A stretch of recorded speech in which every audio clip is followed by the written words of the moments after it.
बहुत समय पहले की बात है। रंगपुर नाम का एक छोटा सा गांव था। गांव के किनारे एक नीलम सरोवर था।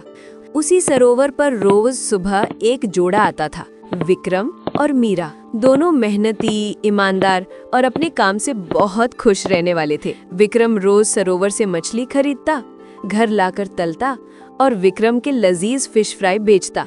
गांव वाले उसकी मछली के दीवाने थे। मगर आज सुबह कुछ गड़बड़ थी। अरे कालू भाई, कल जो मछलियां दी थी ना, सब बासी थी, बासी। गांव वाले बोले कि विक्रम बाप नाम खराब कर देगा। आज मुझे चाहिए तो बस ताजा मछलियां, नहीं तो दुकान बंद समझो। अरे विक्रम भैया, आप भी ना गुस्सा ऐसे करते हो जैसे मछली पकड़ना खेल हो। अब मछलियां कोई पेड़ पर लटकती हैं क्या जो तोड़ के दे दूं? भैया, जाल डालने में वक्त लगता है, पानी में उतरना पड़ता है, पैर में कीचड़ चिपकती है और मछली जब तक खुद ना चाहे वो फंसती भी नहीं। अरे हाँ भाई, पर बात ये है कि मेरे घर पे लोग लाइन लगाए खड़े हैं। सुबह से सब चिल्ला रहे हैं, विक्रम्मा मछली कब देगा, विक्रम्मा मछली कब देगा। अब मैं क्या बोलूं उन्हें कि कालू भाई सरोवर में ध्यान लगा रहे हैं। हाँ, अरे छोड़ो ना विक्रम, इतना गुस्सा क्यों करते हो हर बात में। कालू भाई भी बेचारे क्या करें, मछली कोई बकरी तो है नहीं कि बांध के रख दे। वाह मीरा बहन, आज तो आपने बड़ी बात कह दी। अरे मछली पकड़ना धंधा नहीं, इबादत है, इबादत। जिस दिन मछली हाथ से फिसल जाए उस दिन लगता है जैसे किस्मत हाथ से निकल गई। लो भैया, अब की बार बिल्कुल ताजी है, अभी अभी सरोवर की गोद से निकली है। अगर इसे खाओगे ना तो पूरे गांव में खुशबू फैल जाएगी। बस यही बात चाहिए थी कालू भाई। अब मेरा नाम फिर से ऊंचा हो जाएगा। आज सबको बोलूंगा, आओ खाओ विक्रम की लजीज फिश फ्राई। विक्रम और मीरा मछलियों को टोकरे में रखकर घर की तरफ चल पड़े। रास्ते में दोनों के चेहरे पर मुस्कान थी, मगर घर के पास पहुंचते ही उनके कदम ठिठक गए, क्योंकि वहां भीड़ का सैलाब लगा था। अरे विक्रम्बा, तू कहाँ मर गया रे भाई? सुबह से हम सब भूखे पड़े हैं और तू अब टोकरी लेकर चला आया जैसे कोई बारात में शामिल होकर आया हो। देख, पेट में ऐसा भूख का तांडव मचा है कि अगर तू और देर करता ना तो तेरा घर ही खा जाते हम सब। अरे ओ रामलाल भैया, जरा धीरे बोलो ना भाई। ये कोई बासी चीज नहीं जो दुकान से उठा लाऊं। ये मछली है, सरोवर से निकालनी पड़ती है, धोनी पड़ती है, काटनी पड़ती है, और जब तक वो ताजी ना हो ना तब तक मेरे हाथ तलने को नहीं उठते। तुम सब कहते हो विक्रमवा की मछली का जवाब नहीं, तो फिर थोड़ा सब्र भी तो रखो ना यार। अरे विक्रम बेटा, हम तो सुबह से बर्तन मांज मांज के थक गए। सोचा था 2 बजे तक खा लेंगे तेरी मछली, फिर सुस्ता लेंगे थोड़ी देर, पर तू तो आज पूरा दिन लगवा दिया। अब बच्चे भी रो रहे हैं और मियाँ बोले जा रहे हैं, अरे तेरी विक्रमवा के नाम की रट लग गई है। अब जल्दी कर बेटा, वरना घर में तीसरा विश्व युद्ध छिड़ जाएगा। अरे अम्मा, आप भी ना, आपकी बातों में मिठास ऐसी कि मछली भी सुन ले तो खुद तवे पर आ बैठे। बस 2 मिनट का काम है, अभी चूल्हा जलाता हूँ। ऐसी खुशबू फैलेगी कि पूरा मोहल्ला कहेगा, वाह रे विक्रम, तू तो लाजवाब है। सब लोग थोड़ा पीछे हटो ना, धुआं उड़कर नाक में चला जाएगा तो बाद में बोलोगे कि विक्रमवा की मछली में धूल पड़ गई। अरे शांत रहो सब, कोई भागा नहीं जा रहा, हर किसी को मिलेगा और सबको बराबर मिलेगा। बस थोड़ा धैर्य रखो, भगवान कसम विक्रम सबका पेट भर देगा। ए मीरा भौजी, तुमको देखकर तो अब भूख और बढ़ गई। ऐसी बात करती हो कि लगता है मछली नहीं, कहानी खिला दो तो भी मजा आ जाए।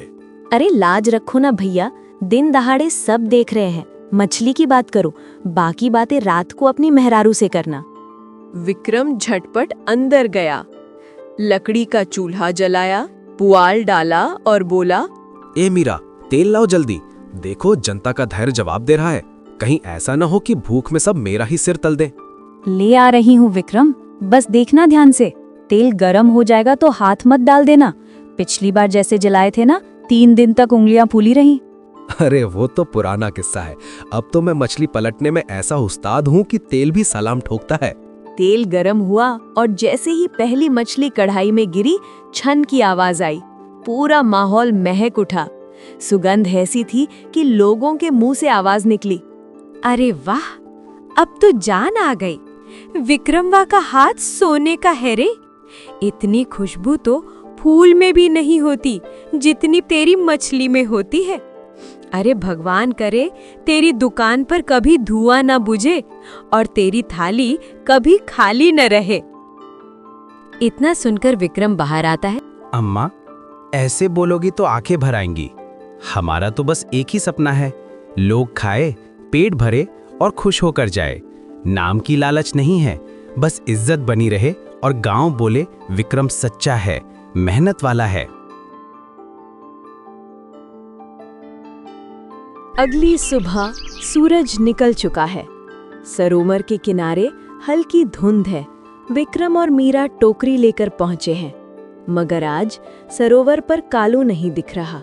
अरे ये क्या बात हुई मीरा, रोज का वक्त है और आज ना तो कालू दिख रहा है ना उसकी नाव। कल तो बोला था भैया सुबह जल्दी आ जाना, ताजी मछलियां दूंगा, अब खुद ही गायब। हाँ, और कल ही तो मैंने कहा था कालू भाई देर मत करना, मेरे घर मेहमान आने वाले हैं।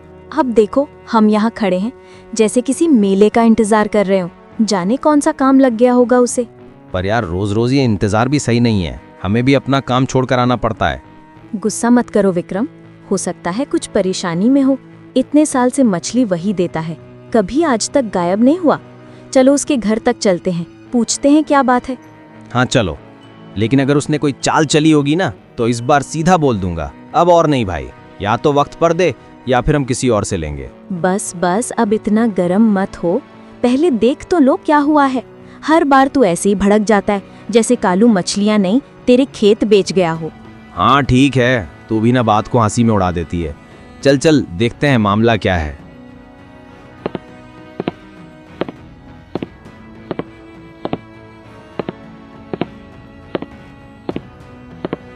थोड़ी देर बाद दोनों कालू के घर पहुंचते हैं। कालू परेशान खड़ा है। अब बताओ भैया मैं क्या करूं? शेर सिंह जी सुबह सुबह आ धमके, बोले पैसा दो नहीं तो दुकान बंद।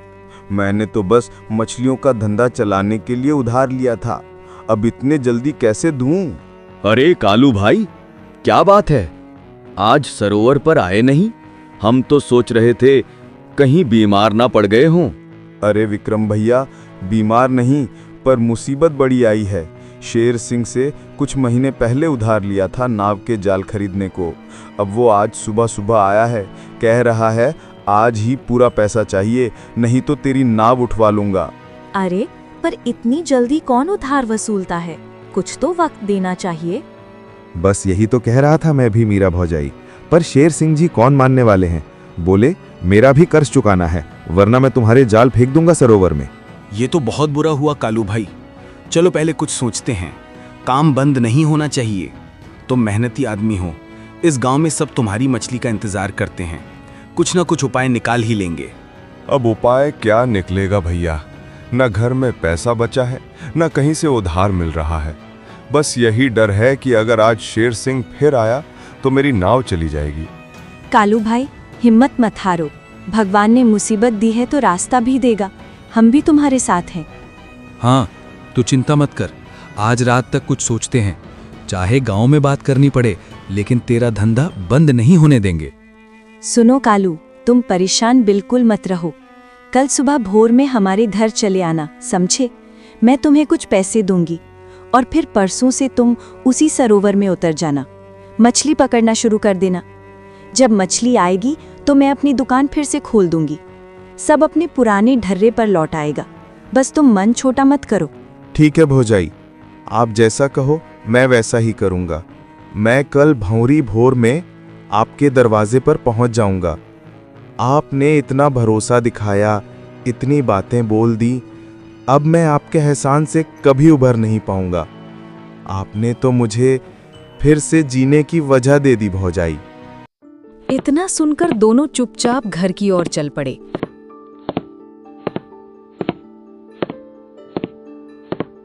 और घर पहुंचकर दोनों बातें करने लगे। सुनो विक्रम, अगर आज हमने कालू की मदद नहीं की तो कल पछताना पड़ेगा।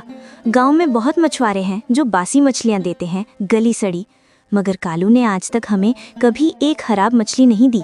उसी की बदौलत तो हमारी दुकान चल रही है। लोगों को भरोसा है कि विक्रम की फिश फ्राई ताज़ी होती है और वो भरोसा कालू की ईमानदारी से बना है। हाँ मीरा, तो बिल्कुल सही कह रही है। कालू सीधा सच्चा है, गरीब है मगर दिल का अमीर।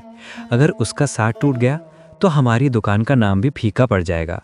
कल सुबह ही उसको कुछ पैसे दे देना ताकि वो शेर सिंह का कर्ज चुका सके। बाकी मैं सोच लूंगा आगे क्या करना है। चल अब सो जा, बहुत रात हो गई है, नहीं तो सुबह मछली भी नहीं बना पाएंगे। इतना कहकर दोनों बिस्तर पर लेट गए और फिर अगली सुबह अरे विक्रम भैया जल्दी बाहर आओ। अरे सुबह सुबह किसका दरवाजा तोड़ने चला आया रे तू? अंदर आजा, पहले सांस तो ले ले। नहीं भैया, वक्त नहीं है। शेर सिंह आज ही नाव लेने आ रहा है। अगर मैंने पैसे नहीं दिए तो वो मेरी नाव खींच ले जाएगा और फिर मैं मछली पकड़ भी नहीं पाऊंगा। आप जल्दी से जो भी पैसे दे सकते हैं दे दीजिए, नहीं तो सब खत्म हो जाएगा, आपकी दुकान भी बंद पड़ जाएगी। अरे पगले, घबराता क्यों है रे, मैं हूं ना। लो ये पैसे, ये समझो तुम्हारा ही हक है। जब तक तेरे हालात ठीक नहीं हो जाते वापस करने की कोई जल्दी नहीं है। जब मन करे तब लौटा देना, बस बदले में मछलियां टाइम से देना, और हाँ, ताजी देना, बासी नहीं।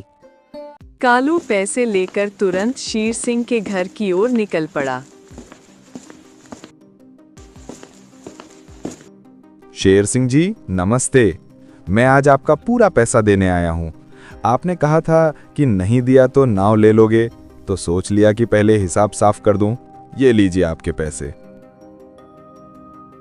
क्या रे कालू, कल तो तू कह रहा था कि तेरे पास 1 रुपया नहीं है, और आज तेरे पास इतने पैसे कहां से आ गए? सच सच बता, चोरी की है क्या या किसी के घर से उठा लाया है? अगर कुछ गड़बड़ निकली तो सारा गांव तेरे खिलाफ खड़ा कर दूंगा। शेर सिंह जी, मैं सीधा आदमी हूँ, कभी चोरी नहीं की। पैसा कहाँ से लाया वो आपकी चिंता नहीं होनी चाहिए। आपको तो बस अपना हिसाब चाहिए ना, फिर ये सवाल जवाब क्यों? और सुन लीजिए, मैंने ये पैसे विक्रम भैया से उधार लिए हैं। उन्होंने भरोसा किया मुझ पर, क्योंकि मैंने कभी किसी को धोखा नहीं दिया। विक्रम, वही विक्रम मछली वाला? अरे उसके पास इतना पैसा कहां से आ गया? कल तक तो अपने घर की छप्पड़ तक ठीक नहीं थी। इसका मतलब वो बहुत कमा रहा है। फिश फ्राई बेच बेच के अच्छा खासा धंधा जमाया है। जो मेहनत करेगा वही तो कमाएगा सेठ। अब इसमें किसी की कमाई को देखकर जलना सही नहीं होगा। ठीक है कालू, पैसा तो पैसा है, चाहे जहां से आया हो। तू जा, तेरा हिसाब साफ। लेकिन सुन, अगली बार जब भी विक्रम से मिले ना, उसे मेरा सलाम कहना, और कहना शेर सिंह जी को भी थोड़ा स्वाद चखने बुला ले अपने घर पर। कालू कुछ नहीं बोलता, पैसे देकर वहां से चला जाता है और फिर इधर शेर सिंह सोच में पड़ जाता है। तो विक्रम मछली वाला